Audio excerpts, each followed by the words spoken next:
Bonjour à tous et à toutes. Aujourd'hui, nous allons faire le grand comparatif entre deux textes, déclaration des droits de l'homme et du citoyen et la déclaration des droits de la femme et de la citoyenne. Donc on va voir ces deux textes côte à côte et on va en dégager les principales différences. Tout d'abord, on va revenir un peu sur l'idée principale de ces deux déclarations. Donc j'ai mis DDLH, DDLF, DDLH, Déclaration des droits de l'homme, et DDLF, Déclaration des droits de la femme, pour simplifier. Donc pour commencer, la Déclaration des droits de l'homme et du citoyen, en 1789, qui est le premier texte. Cette déclaration a été écrite par les députés, ça sert de base à la Constitution française. Inspire les droits de l'homme dans le monde entier, la Constitution américaine notamment. En face, on a la Déclaration des droits de la femme et de la citoyenne, 2 ans après, en 1791. C'est la réponse d'Olympe de Gouges à la Déclaration de l'homme et du citoyen, qui a complètement laissé la femme de côté, en fait. Donc c'est une réponse. Le deuxième texte est une réponse au premier. Effectivement, il y a une ambiguïté fondamentale dans le terme homme, avec une majuscule. Homme, avec un grand H, ça désigne l'humanité. Avec une minuscule, homme, avec un petit h, ça désigne un individu de sexe masculin.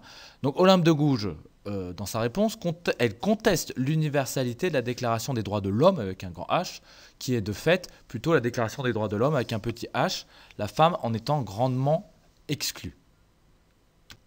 Donc entre les deux déclarations, effectivement, on va voir que énormément d'éléments sont repris, mais ils ont été amendés et complétés dans un sens d'égalité et de justice par Olympe de Gouges. Finalement, Olympe de Gouges va faire une réécriture revendicatrice. Ça, c'est important de le souligner. La première remarque à faire, la première grande partie de l'analyse, ce serait qu'à la place d'homme, Olympe de Gouges met homme et femme. Il y a une sorte de réécriture égalitaire de la part d'Olympe de Gouges.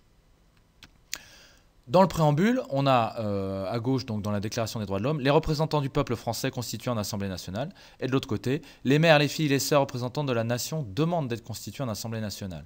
Donc on voit que chez Olympe de Gouges, l'accent est mis sur les femmes.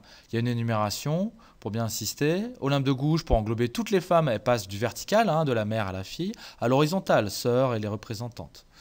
Une demande est faite, c'est elle demande d'être constituée. Effectivement, c'est une revendication. Ce texte est aussi une revendication. Partout où elle le peut dans la déclaration, de Gouges ajoute homme et femme à homme. Pourquoi? Parce qu'elle indique ainsi qu'elle veut une plus grande participation des femmes aux affaires publiques, et elle veut aussi une déclaration réellement universelle qui concerne les hommes et les femmes. Donc, quelques exemples. Les hommes naissent libres et égaux en droit qui deviennent la femme naît libre et demeure égale à l'homme. Article 2, des droits naturels et imprescriptibles de l'homme, qui devient des droits naturels et imprescriptibles de l'homme et de la femme.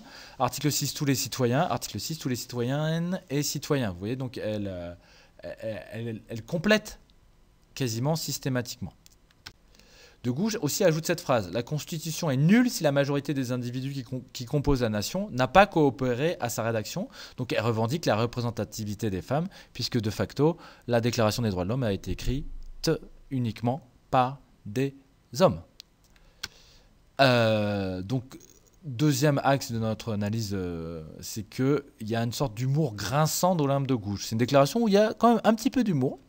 On va voir ça dans un instant.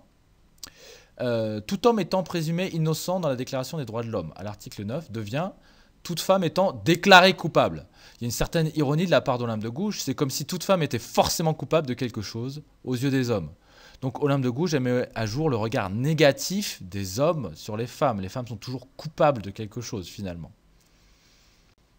Là aussi, dans le préambule, Olympe de Gouges elle remplace l'Assemblée nationale par une périphrase améliorative. Le sexe supérieur en beauté comme en courage. Il y a un côté humoristique et il y a aussi un peu de provocation. C'est-à-dire, elle dit grosso modo les femmes valent mieux que les hommes. Une périphrase donc améliorative qui désigne la femme. Donc quand elle le peut, elle met, elle met un peu d'humour, il y a une intention d'humour dedans, mais en même temps, c'est assez ironique et c'est assez, il y a beaucoup de revendications dedans. Et à propos de revendications, effectivement, c'est notre troisième axe, elle a des revendications concrètes. Quelles sont-elles? À l'article 11 qui instaure la liberté d'expression dans la Déclaration des droits de l'homme et du citoyen, elle Olympe de Gouges répond en mettant en avant quoi? La femme, c'est un des droits les plus précieux de la femme, de la libre communication des pensées. Cette liberté assure la légitimité des pères envers les enfants. Toute citoyenne peut donc dire librement « Je suis mère d'un enfant qui vous appartient », sans qu'un préjugé barbare la force à dissimuler la vérité. Donc plusieurs choses dans cet ajout par rapport à la Déclaration des droits de l'homme. De Gouges, elle prend parti pour rendre légitimes les grossesses cachées. Elle revendique aussi le droit pour la femme à parler et à s'exprimer librement. Donc il y a deux éléments là-dedans, hein, effectivement. C'est vraiment une époque où l'expression libre de la femme n'est pas quelque chose d'évident du tout. Une femme doit demander la permission de son mari, par exemple, avant d'imprimer quoi que ce soit. C'est pour ça qu'Olympe de Gouges est restée veuve, pour éviter d'avoir à dépendre de quelqu'un qui lui dise ça tu peux imprimer, ça tu peux pas imprimer, quoi. Donc effectivement, c'est une revendication d'égalité de parole et de liberté de parole pour la femme, en même temps que la fin de l'hypocrisie par rapport aux grossesses cachées. Ensuite, dans l'article 13, De Gouges rajoute les contributions de la femme et de l'homme sont égales. Elle a part à toutes les corvées, à toutes les tâches pénibles. Elle doit donc avoir de même part à la distribution des places, des emplois, des charges, de la dignité de l'industrie. De Gouges, elle demande une meilleure répartition des tâches et de l'accès des femmes aux postes et emplois privés et publics, chefs d'entreprise, maires, ministres, etc. C'est une bataille qui est encore tout à fait d'actualité de nos jours, hein, quand on pense à la parité, la répartition des tâches dans le ménage, etc. etc. De Gouges, dans l'article 14, veut aussi l'égalité de traitement face à l'impôt et la possibilité d'en décider les modalités. Parce qu'effectivement, les citoyens ne peuvent y adhérer que par l'admission d'un partage égal, non seulement dans la fortune, mais encore dans l'administration publique, de déterminer, etc. etc. Voilà. Donc, égalité de traitement face à l'impôt et la possibilité de décider les modalités de l'impôt, très clairement. Donc, en conclusion, on voit qu'Olympe de Gouges, elle veut corriger les failles de la Déclaration des droits de l'homme et du citoyen. Elle insiste sur l'inclusion des femmes dans le projet de société. Elle fait des propositions concrètes et elle n'oublie pas de mettre une petite touche d'ironie revendicatrice.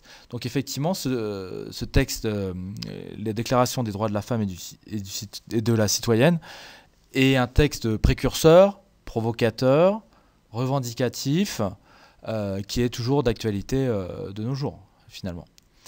Voilà un peu ce qu'on peut dire dans ce petit comparatif entre les deux textes. Bonne journée.